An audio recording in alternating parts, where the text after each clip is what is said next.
పేదవాడి పక్షాన నిలబడతాం, ప్రజా గొంతుకై నినదిస్తాం. వాయిస్ ఆఫ్ వాయిస్లెస్, తెలుగువారి మనస్సాక్షి సాక్షి టీవీ. సాక్షి టీవీ ప్రసారాల కోసం మీ స్థానిక కేబుల్ ఆపరేటర్ను వెంటనే సంప్రదించండి.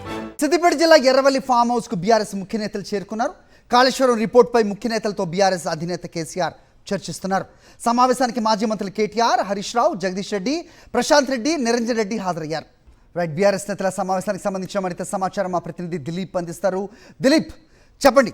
సో ముఖ్య నేతలందరూ కూడా పార్టీ అధ్యక్షుడు కేసీఆర్ని కలిసి చర్చిస్తున్నట్టుగా తెలుస్తోంది. ఏ అంశాలు చర్చిస్తున్నారు? ముఖ్యంగా నివేదిక ఉదయమే లీక్ అయిన అంశం పలువురు ప్రస్తావిస్తున్న పరిస్థితి. అలాగే చాలా క్లియర్ కట్గా కేసీఆర్, హరీష్ రావు, ఈటెల రాజేందర్, అప్పటి ఆర్థిక శాఖ మంత్రిగా ఉన్న ఈటెల రాజేందర్ పేరు ముఖ్యంగా ప్రస్తావనకు వచ్చింది, along with IAS officers names. ఏంటి మీదకి ఇన్పుట్స్?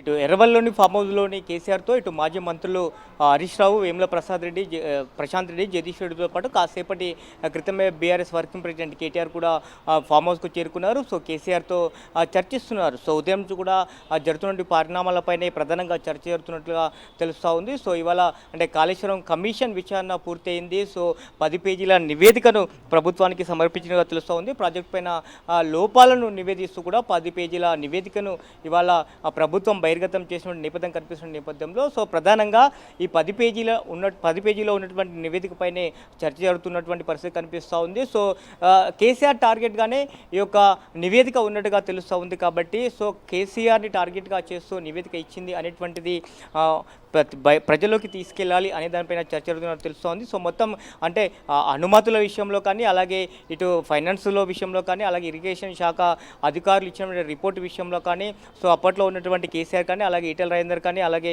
హరీష్ రావులు ఇవన్నీ వాళ్ళు ఇచ్చినటువంటి నివేదికలను పట్టించుకోకుండానే సో వాళ్ళ సొంత నిర్ణయాల మేరకే ప్రాజెక్టును రూపకల్పన చేశారంటూ కూడా ఉదయం నుంచి వస్తున్నటువంటి వార్తల నేపథ్యంలో సో న్యాయ పోరాటానికి మైనా వెళ్ళాలా, నెక్స్ట్ ప్రభుత్వం తీసుకునే నిర్ణయాలపైన ఎలాంటి న్యాయ పోరాటం చేయాలి అనే దానిపైన చర్చించినట్టుగా తెలుస్తుంది. అలాగే ఇవాళ క్యాబినెట్ సమావేశం కూడా ఉంది కాబట్టి సో క్యాబినెట్లో కూడా పూర్తి స్థాయిలో ఈ నివేదిక పైన చర్చ జరిగే అవకాశం ఉంది. కాబట్టి సో నివేదికపైనే పూర్తి స్థాయిలో అటు ఎర్రవల్లి ఫామ్ హౌస్లో కూడా చర్చ జరుగుతున్న పరిస్థితి కనిపిస్తూ ఉంది. సో మొత్తం ఈ కాళేశ్వరం ప్రాజెక్టుకు సంబంధించి మొత్తం 18 రకాల అనుమతులు తీసుకొని ప్రాజెక్టు నిర్మాణం చేశామని చెప్తా ఉంది. సో ఎక్కడ కూడా అవినీతికి పాల్పడలేదు, కేవలం నిధులు నియామకాలపైన తెలంగాణ రాష్ట్రం వచ్చింది. కాబట్టి తెలంగాణ రాష్ట్రం వచ్చిన వెంటనే కాళేశ్వరం లాంటి ఒక ప్రాజెక్ట్ని రూపకల్పన చేసి దేశానికే కాదు ప్రపంచంలోనే అతిపెద్ద లిఫ్ట్ ఇరిగేషన్ ప్రాజెక్టును మేము పూర్తి చేశామంటూ కూడా ఇటు బీఆర్ఎస్ పార్టీ నేతలు చెప్పిన పరిస్థితి కనిపిస్తోంది. ఇప్పటికే ఇటు ఈ ప్రాజెక్టు సంబంధించి కూడా పలు రకాలుగా కూడా పవర్ పాయింట్ ప్రజెంటేషన్లు ఇచ్చి కూడా ఎక్కడ కూడా మేము తప్పు చేయలేదు అనేటువంటి విషయాన్ని పదే ఇటు బీఆర్ఎస్ నేతలు